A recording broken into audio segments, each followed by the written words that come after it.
Rupestrian Church of San Pietro Barisano. This audio guide and the tactile panel in front of you will take you on a discovery of this distinctive Rupestrian church. In the center of the panel is the floor plan of the church with the key on the left. Whereas on the right you will find important historical information about the building and a drawing of the facade.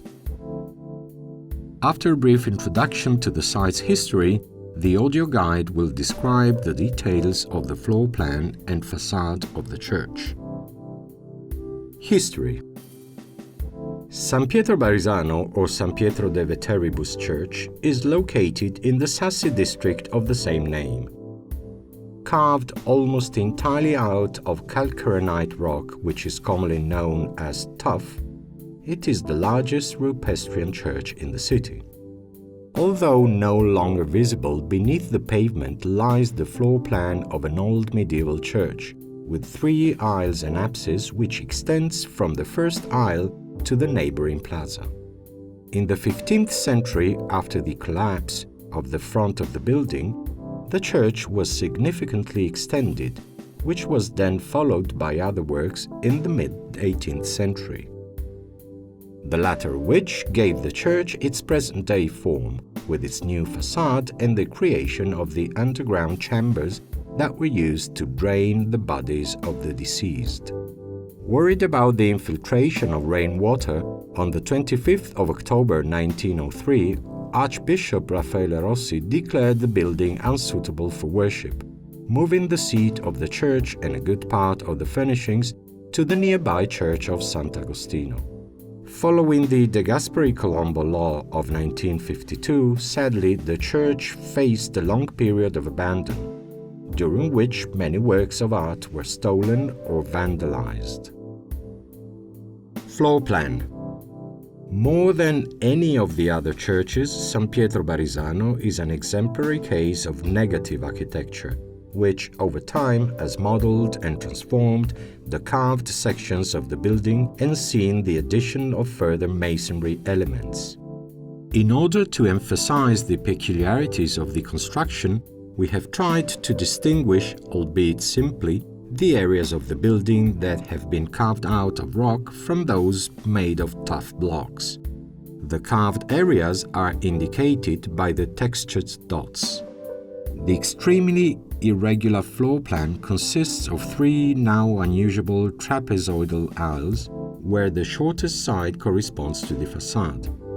The middle aisle, number 1, which is over 23 meters long, is separated from the lateral aisles, number 2, by 3 square-shaped pillars on each side, which are linked by a number of rounded arches. The soffit, which has been completely carved out of the rock, has been aligned with tuff to create a simple yet elegant vaulted ceiling. The 2 lateral aisles lead to a series of chapels, each with their own altar. If you walk from the entrance on the right, you come to the Chapel of St. Joseph and the Holy Family, number 3. Beside the altar on the left is an opening created in 1995 that leads to an ossuary which was carved out of the end section of a 16th century chapel, number 4, completely adorned by frescoes. The paintings of the saints, which are particularly dear to the faithful of Matera, are St. Vitus, St. Eustace, St. Augustine, St. Canius, the Annunciation to the Blessed Virgin Mary, and St. Catherine of Alexandria.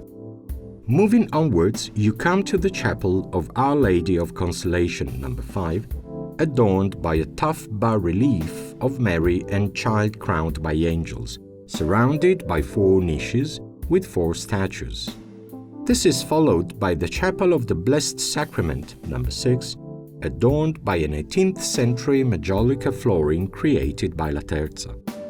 The central aisle is home to the main altar, number 7, with an ornate carved antependium made of wood and finished in gold leaf, created in 1771 by Matera-born artist Onofrio Sforza. Originally, the altar was crowned by a large altarpiece also by a Matera-born artist called Giovanni Donato Oppido, which dates back to 1601 and depicted the coronation of the Virgin and Saint Peter and Paul. Sadly, the only thing that remains of this work is the carved gilded wooden frame. The tapestry was stolen in 1977. Behind the altar is a functional area that was used for celebrations. This is followed by another room, number 8, with a trapdoor that leads to a large ossuary that has been carved out beneath the floor.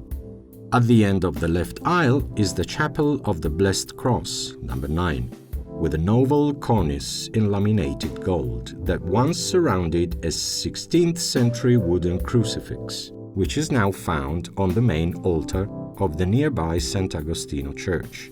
To the sides of the cornice are 2 limestone statues of Our Lady of Graces and Archangel Michael. Above these is a bas-relief of the Holy Trinity.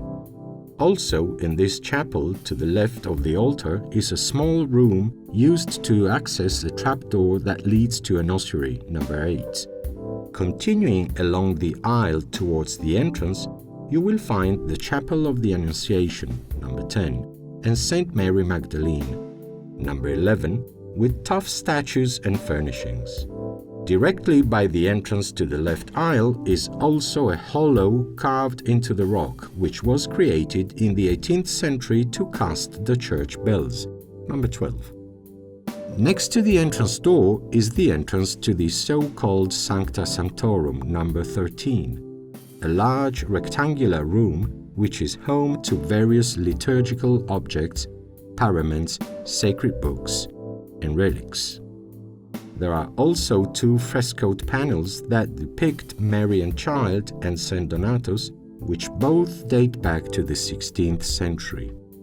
In front of the rear wall of the room is a narrow stairway which leads to a chamber that was used to drain the bodies of the deceased. This funeral practice, reserved for the clergy or aspiring priests, consisted in preparing the bodies, dressing them in religious robes, and placing them in niches in a seated position. Once the flesh and organs of the bodies had fully decomposed, the skeletal remains of the deceased were then carefully placed in an ossuary. To the left, the church is flanked by a bell tower with a square base, number 14. Facade. The facade leans against the tuff walls, above which are various terraces, built in a style that is typical of the city of Matera. The current masonry work of the facade, which dates back to 1755, is solemn yet light in appearance. With a length of just over 11 meters, the facade is punctuated by 3 doorways, surmounted by 3 rose windows that simply and harmoniously follow the lines of the 3 internal aisles. The central catafalque window has been inserted in the center of a semicircular tympanum that surrounds and clearly outlines the facade, adding that impressive lightness and movement that was typical in classical architecture, the perfect equilibrium between simplicity and monumental forms. To the left of the facade rises a bell tower with a pinnacle, which has various floors and is similar in shape to that of Matera Cathedral. Accessible via an external staircase, the base of the tower has been carved out of a block of rock and crowned by an elegant ashlar parapet.